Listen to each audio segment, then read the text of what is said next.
Hello friends, welcome to my channel crack civil services.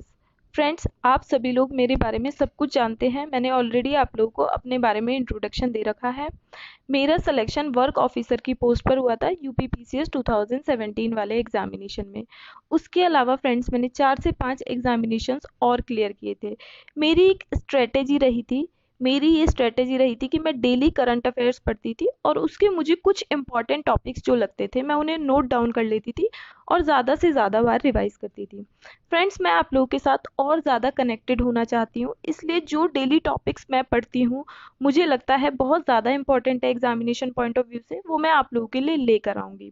Friends, मेरी आप लोगों से ये रिक्वेस्ट है कि अगर आप लोगों ने चैनल अभी तक सब्सक्राइब नहीं किया है तो प्लीज़ कर लीजिएगा। और दूसरी बात, आप लोग जेन्युइनली इस वीडियो को रेट एंड रिव्यू कीजिए कमेंट सेक्शन में। और साथ में मुझे आप लोगों का एक्टिव पार्टिसिपेशन चाहिए और मैं इसीलिए आप लोगों के साथ एक्टिवली एंगेज हो रही हूँ, जिससे कि मैं जेन्युइनली आप लोगों को प्रिपरेशन में हेल्प कर सकूँ। तो आज के हमारे कुछ टॉपिक्स हैं जो मुझे लगता है इंपॉर्टेंट है, मैं वो लेकर आई हूँ। फ्रेंड्स, यहाँ पर आप लोगों को वीडियो के साथ साथ नोट्स बनाने पड़ेंगे। नोट्स क्यों मैं नहीं दे रही आप लोगों को, आप लोग जिससे कि नोट्स बनाए और एक टॉपिक की बेटर अंडरस्टैंडिंग होगी, आप लोगों को साथ के साथ टॉपिक याद हो जाएगा। तो स्टार्ट करते हैं। चैनल पर नए हैं तो सब्सक्राइब जरूर कर लीजिएगा, लाइक शेयर करना ना भूलिएगा। तो आज का हमारा पहला टॉपिक है जो मुझे इंपॉर्टेंट लगा, India state of forest report 2019। अब ये रिपोर्ट कौन देता है? फॉरेस्ट सर्वे ऑफ इंडिया इस रिपोर्ट को देता है, जो कि 2 साल में एक बार देता है, biennial. Forest survey of India कौन सी मिनिस्ट्री के अंडर में आता है, ये आप लोगों के लिए बहुत इंपॉर्टेंट है। Forest survey of India ministry of environment and forest के अंडर में आता है। Friends, forest survey of India इस रिपोर्ट को 1987 से दे रहा है। India state of forest report को 1987 से फॉरेस्ट सर्वे ऑफ इंडिया दे रहा है। इससे पहले वो इस रिपोर्ट को 15 बार दे चुका है और ये जो 2019 वाली रिपोर्ट है ये 16वीं रिपोर्ट है, 16th। कई बार नंबर पूछ लेते हैं। अब देखते हैं इस रिपोर्ट की हाइलाइट्स क्या हैं। मैं बिल्कुल वही बताऊंगी जो आप लोगों को याद रखनी है। इसमें बहुत कुछ दिया हुआ है, इतना लर्न करना पॉसिबल नहीं है, लेकिन कुछ फैक्ट्स जो डायरेक्टली पूछे जाते हैं वो आप लोगों को पता होने चाहिए। टोटल फॉरेस्ट कवर कितना है? हमारी कंट्री का टोटल फॉरेस्ट कवर है 21.67% और टोटल ट्री कवर कितना है? 2.89%। अगर हम इन दोनों को क्लब कर दें, total forest and total tree cover को मिला दें, तो कितना आ जाएगा हमारा? Total forest and total tree cover को मिलाकर 24.56% हो जाएगा। इंडिया के 24.56% ज्योग्राफिकल एरिया पर फॉरेस्ट एंड ट्रीज हैं। तो ये बहुत इंपॉर्टेंट हाईलाइट है इसकी। यूपी पीसीएस तो डायरेक्टली परसेंटेज पूछ लेता है। वेरी डेंस फॉरेस्ट में इंक्रीज हुआ है, बढ़ोतरी हुई है। रिकॉर्डेड फॉरेस्ट एरिया या फिर ग्रीन वॉश जिसे हम कहते हैं, रिकॉर्डेड फॉरेस्ट एरिया वो फॉरेस्ट एरिया होता है जो गवर्नमेंट के रिकॉर्ड्स के अंदर अवेलेबल होता है, तो वो डिक्रीज हुआ है। और very dense forest cover increase हुए हैं। सबसे ज्यादा फॉरेस्ट कवर कौन से स्टेट्स में है? तो सबसे ज्यादा मध्य प्रदेश में है, उसके बाद अरुणाचल प्रदेश में है सेकंड नंबर पर। ये एरिया वाइज था। अब हम परसेंटेज वाइज देखते हैं। परसेंटेज वाइज सबसे ज्यादा फॉरेस्ट कवर है मिजोरम में और सेकंड नंबर पर अरुणाचल प्रदेश में है। तो दोनों चीजों में अरुणाचल प्रदेश सेकंड नंबर पे है। नॉर्थ ईस्ट रीजन में फॉरेस्ट कवर डिक्रीज हुआ है और जो टॉप 5 स्टेट्स हैं जहां पर फॉरेस्ट कवर इंक्रीज हुआ है उनमें से आप लोगों को टॉप 2 के नाम तो याद रखने ही हैं।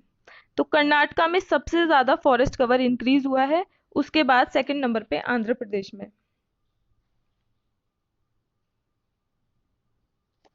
अब देखिए इस रिपोर्ट की कुछ और इंपॉर्टेंट हाइलाइट्स हैं। सबसे ज्यादा वेटलैंड, तो अब हम देखते हैं वेटलैंड्स। सबसे ज्यादा वेटलैंड्स गुजरात में है और सेकंड नंबर पर वेस्ट बंगाल में है। नेक्स्ट बात करती है ये रिपोर्ट मैंग्रोव कवर के बारे में। इंडिया में जो मैंग्रोव कवर है वो इंक्रीज हुआ है। नंबर्स आप लोगों को याद नहीं रखने, हालांकि 54 स्क्वायर किलोमीटर इंक्रीज हुआ है, बट नंबर इंपॉर्टेंट नहीं है, बस ये याद रखिएगा इंक्रीज हुआ है।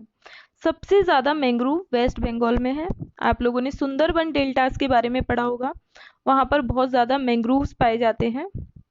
तो वेस्ट बंगाल में सबसे ज़्यादा मैंग्रोव्स हैं। सेकंड नंबर पर मैंग्रोव्स आते हैं गुजरात में। 40% वर्ल्ड के मैंग्रोव साउथ ईस्ट एशिया और ईस्ट एशिया में पाए जाते हैं। 40% वर्ल्ड के mangrove south east Asia and south Asia में पाए जाते हैं। तो ये इंपॉर्टेंट फैक्ट है अपने आप में।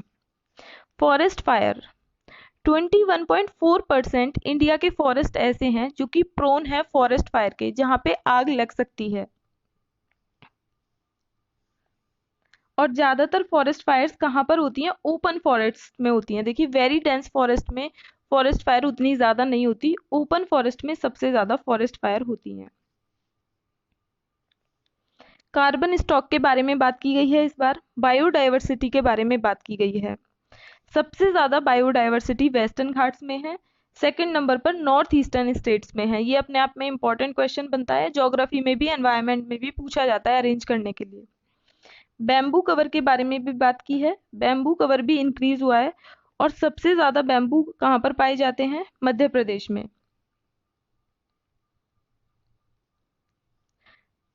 अब देखते हैं ये जो फॉरेस्ट सर्वे रिपोर्ट है 2019 वाली, ये अपने आप में यूनिक कैसे है, क्या क्या फीचर्स इसमें नए ऐड किए गए हैं। यहाँ से क्वेश्चन जरूर पूछा जाएगा और यूपीएससी तो जरूर पूछता है।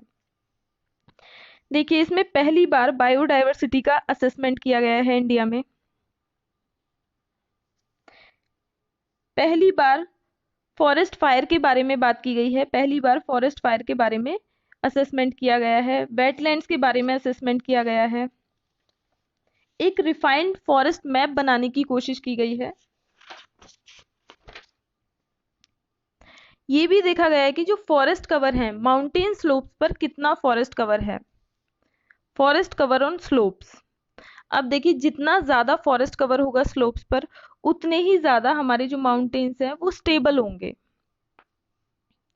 इन्वेजिव स्पेसीज के बारे में पहली बार बात की गई है। तो ये इंपॉर्टेंट पॉइंट्स हैं।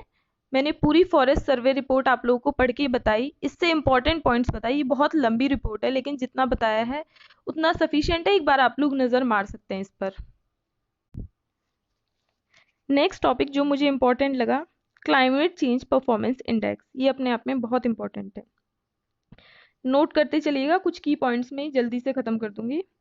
क्लाइमेट चेंज परफॉर्मेंस इंडेक्स क्या मेजर करता है? ये ट्रैक करता है कंट्रीज की क्लाइमेट प्रोटेक्शन परफॉर्मेंस, कि किस तरीके से वो क्लाइमेट को प्रोटेक्ट करने की कोशिश कर रही हैं countries.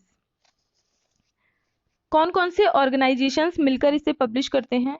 German watch, climate action network international and the new climate institute, ये तीनों मिलकर इसे एनुअली पब्लिश करते हैं।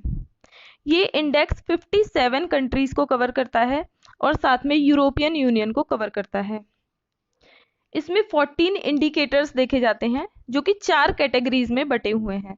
तो आप लोगों को कैटेगरीज ध्यान में रख लीजिएगा, इंडिकेटर्स इतने इंपॉर्टेंट नहीं है।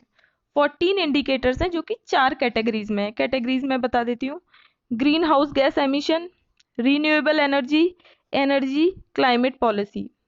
तो ग्रीन हाउस गैस एमिशन का शेयर है 40%, रिन्यूएबल एनर्जी का शेयर है 20%, एनर्जी यूज का शेयर है 20%, क्लाइमेट पॉलिसी का शेयर है 20%। तो ये 4 मेजर आप लोग को याद रखनी है कैटेगरीज।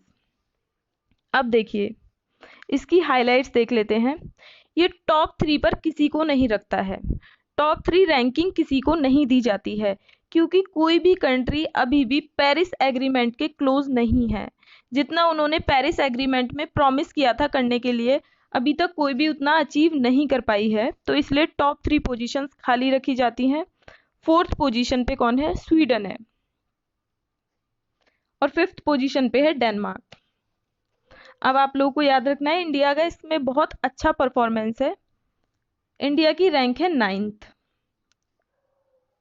इससे पहले इंडिया की जो रैंक थी 2019 वाले में वो थी 11th, और अब 11th से घटकर 9th हो गई है। तो हमने इसमें बढ़ोतरी की है, हम क्लाइमेट को प्रोटेक्ट करने में अच्छा परफॉर्मेंस दे रहे हैं। तो फ्रेंड्स ये टॉपिक्स दोनों मुझे इंपॉर्टेंट लगे, मैंने सोचा आप लोग के साथ शेयर कर दूं।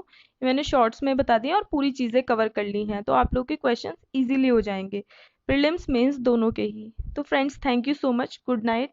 मौसम बहुत अच्छा हो रहा है, बारिश हो रही है और आप लोग को अच्छे अच्छे टॉपिक्स मिल गए हैं। पढ़ते रहिएगा, चैनल के साथ बने रहिएगा। Thank you so much.